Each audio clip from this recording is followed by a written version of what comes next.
안녕하세요. 비움과 체험으로 건강을 이야기하는 한의사 박경숙입니다. 삼복더위에 긴 장마까지 이어지면서 정말 덥고 습한 이런 날씨 속에 어떻게 지내고 계시는지요? 대부분의 분들은 여름철이 되면 땀을 너무 많이 흘리고 그러면서 기력이 없으니 보양식을 먹자 해서 이것저것 챙겨 드시죠? 그러면 추위를 많이 타는 그런 마른 분들의 여름 생활은 어떨까요?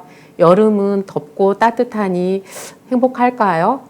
마른 분들을 위한 여름철 보양식 오행백숙을 소개해 드리도록 하겠습니다.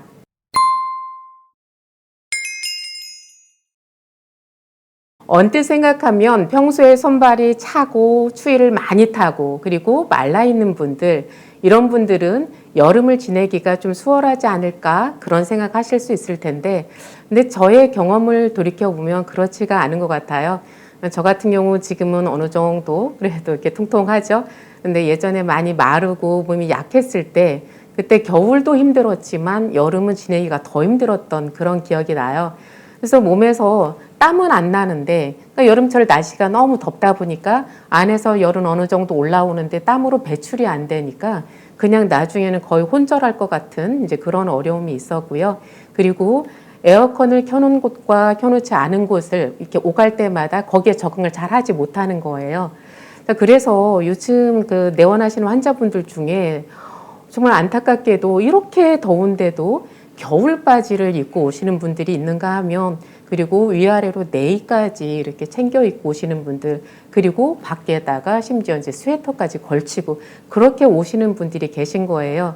그러니까 평소에 이제 몸 안에서 체열 생산을 너무 못하다 보니까 여름임에도 불구하고 이게 냉기가 느껴지는 그런 문제도 있는데, 그거보다는 이동하는 중에 에어컨을 켜진 곳에 갔을 때 적응하지 못하는 그 문제가 가장 심각한 것 같아요.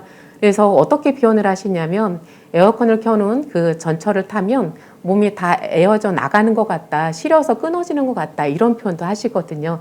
그래서 저 같은 경우는 한의원에 그래도 비교적 온도를 이렇게 너무 낮지 않게 맞추어 놓거든요. 대략 한 26도 정도로 맞추어 놓는데, 이 정도의 온도에서도 굉장히 적응하기 힘들어 하시는 거예요.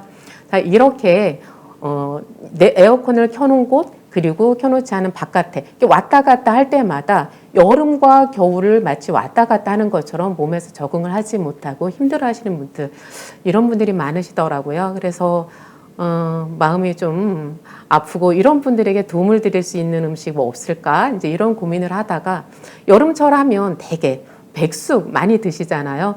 그러니까 살찐 분들은 살찐 분들대로 땀을 많이 흘리면서 이제 기운이 빠져나가고 몸 안에는 차가워지고, 이러다 보니까 몸 안에는 데펴줄 수 있는 그런 백숙을 많이 드시는데요.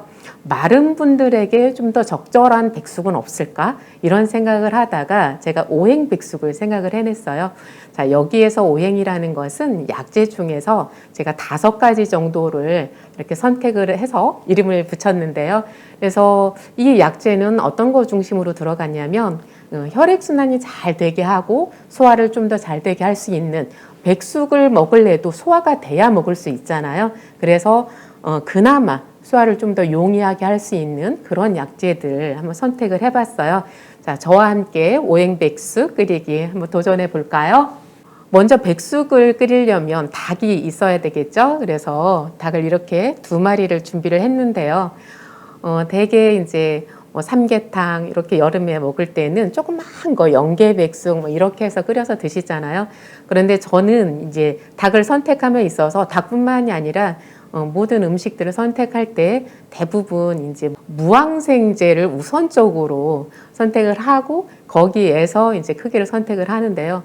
그냥 조그만 닭을 찾았더니 아예 무항생제 닭이 없더라고요. 요즘 계절도 계절이니만큼 너무 많이 나가서 그런지 찾을 수가 없어서 일단 무항생제 닭 중에서 이제 좀 작은 거를 선택을 했는데, 그랬더니 이 2마리가 1kg예요. 그래서 한 마리가 이제 500g 정도 되는 거죠.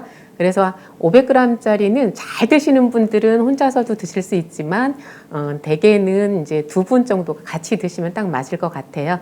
그래서 이렇게 준비를 했는데요. 아무래도 어린 닭이다 보니까 지방이 많지 않아서 그 끓는 물에다 한번 삶아내지 않아도 그냥 이제 꼬리 부분하고 이제 지방이 좀 있는 부분들은 그냥 가위로 떼내기만 해도 그래도 지방이 어느 정도 제거되기 때문에 이제 한번 데치는 과정은 안 거쳐도 될 것 같아요. 그런데 이 지방 섭취하는 게 이제 부담스럽다 하시는 분들은, 그러니까 지방을 섭취했을 때 소화가 잘 안 된다 하시는 분들은 끓는 물에 살짝 한번 데쳐서 이렇게 기름을 좀 제거를 하면 더 좋을 것 같고요. 어쨌든 이렇게 해서 닭을 준비했습니다. 그리고 이제 육수를 준비를 해야 되겠죠. 그래서 보통은 그냥 이렇게 연계는 뭐 살짝 한 30분만 끓여도 되잖아요. 그러다 보니까 그냥 인삼이랑 뭐 마늘이랑 대파 정도만 넣고 같이 끓이기도 하는데, 저는 이왕이면 좀 더 크게 보하고 또 소화도 잘 되게 하려고 약재를 사용하잖아요. 근데 이 약재들은 기본적으로 30분 정도 끓여서는 잘 우러나지 않아요. 그래서 평소에 우리가 탕을 끓일 때처럼 육수를 먼저 준비하는 게 좋을 것 같은데요. 자, 재료 볼게요. 자, 여기 빨간 거 다 아시죠? 대추예요. 대추. 그래서 대추를 제일 많이 들어가고요. 한 마리 기준에서, 그러니까 500g짜리 닭 한 마리 기준으로 했을 때 대추를 10g 들어가고요. 그 다음에 백추리 들어가고요. 그리고 저는 이제 단삼을 넣어서 먹었는데, 그런데 이제 소화 기능이 약하고 마르신 분들은 산사를 넣었으면 좋겠어요. 산사라고 해서 산에서 나는 사과다, 이제 이런 뜻인데요. 그 산사가 그 고기의 어떤 소화를 도와주는 그런 측면이 있거든요. 그래서 산사를 넣었으면 좋겠고요. 그리고 그 다음이 황기예요. 황기는 이제 기운을 보하고, 그리고 마른 분들은 이제 대부분 혈압이 좀 많이 낮은 분들이 많으시잖아요. 근데 황기를 드셨을 때 이렇게 혈압이 살짝 올라가는 그런 경향도 있어요. 그러니까 혈압이 너무 낮으면 기운이 없거든요. 혈압이 낮으면 혈액을 막 품어내지를 못하니까, 보내질 못하니까, 그럴 때 이제 황기를 넣으면 혈압도 살짝 오르면서 이제 혈액을 잘 보낼 수 있는 그런 역할을 하게 되거든요. 그래서 황기를 쓰는데 제가 언젠가도 한번 말씀드린 것 같아요. 그 황기가 그냥 이렇게 얇은 뿌리로 된 거, 그런 1년근을 쓰면 우리가 원하는 효과를 잘 못 내요. 그래서 웬만하면 황기는 4년근 이상을 썼으면 좋겠다. 그래서 황기가 좀 굵은 거기 때문에 이렇게 이제 조금 편썬다고 하나요? 이렇게 편썬 거를 준비를 했고요. 그리고 그 옆에 있는 게 산약이에요. 그래서 산약은 이제 보비, 이끼, 이제 비장의 기운을 도와주고 기운을 보할 때, 그럴 때 많이 쓰는 약재였죠. 자, 산사는 고기의 소화를 도와준다, 이런 말씀 드렸고요. 그리고 백출이 또 소화기를 도와주는 대표적인 약재예요. 그래서 이렇게 준비를 했고요. 이제 대추 같은 경우는 그냥 우리가 흔하게 먹는 거잖아요. 단맛을 내게 하기도 하지만 이게 심장을 편안하게 해주는 그런 효능도 있고, 또 잠을 좀 잘 오게 해주는 그런 효능도 있고, 대추가 굉장히 좋은 재료거든요. 그래서 이렇게 약재로서는 5가지를 준비했고요. 거기에다가 마늘과 양파, 대파, 이걸 준비를 했어요. 그래서 이제 마늘도 굳이 하얀색이 나올 때까지 깔 필요가 없고, 바깥에 붉은색 껍질까지 이렇게 쓰는 게 좋고요. 양파도 지저분한 것만 떼어내고 이렇게 껍질까지 사용을 했어요. 그리고 대파를 썼는데요. 자, 이 중에서 제가 그 마르고 몸이 평소 차고 소화가 안 되고 이런 분들 위해서 준비했다고 했잖아요. 그런데 이 중에서 특히 산사하고 마늘하고 후추가 만나면 심장의 기능을 굉장히 이렇게 활발하게 해주고, 그러니까 혈액순환을 잘 되게 해서 수 쪽의 어떤 차가운 기운을 없애주고, 이런 효능들이 이제 극대화되는 그런 경향이 있어요. 그래서 요리가 다 되고 난 다음에 후추까지 살짝 뿌려서 드시면 금상첨화일 것 같고요. 어쨌든 이렇게 산사하고 마늘이 곁들여지면 혈행 개선에 도움을 더 많이 준다, 이런 얘기고요. 그리고 양파와 대파, 이것들도 기본적으로 굉장히 따뜻한 성질을 가지고 있죠. 그래서 이 재료들을 보면 아시겠지만 대파, 양파, 마늘을 좀 듬뿍 넣고요. 이것 자체가 따뜻하게 하는 성질이 있고, 거기에다 한약재들이 합쳐지면서 혈행 개선과 소화 기능을 도와주는 이런 효능을 기대할 수 있을 것 같아요. 자, 이렇게 원료가 아니라 재료. 이 재료들을 이렇게 이제 부직포 보자기에다 싸서 넣고 이렇게 푹 끓였어요. 그랬더니 국물이 약간 이제 불구스름한 색깔이 이렇게 나죠. 그래서 이렇게 푹 끓이고요. 적어도 이제 센 불로 놨다가 중간 불로 해서 1시간 이상은 끓이는 게 좋을 것 같아요. 그래서 물의 양은 이제 원하시는 그 정도에 따라서 다르겠지만 제가 이제 4마리를 끓이면서 물을 대략 5리터 정도 넣었거든요. 5리터 정도 넣고 푹 끓이다 보면 이제 그게 한 3리터 정도로 줄어드니까 이제 그 정도를 잡았는데요. 어쨌든 물은 적당량 잡으시면 될 것 같아요. 그래서 1시간 내지는 1시간 반 정도 이렇게 끓여서 우려내고 이 재료를 이제 우린 재료는 버리셔도 되고 아니면 닭을 끓이는 동안 좀 더 같이 끓이는 거예요. 그렇게 하셔도 될 것 같아요. 그래서 닭을 넣고 이렇게 끓이고 그리고 나서 이제 그러면 뭐 더 할 거 없죠? 끝났어요.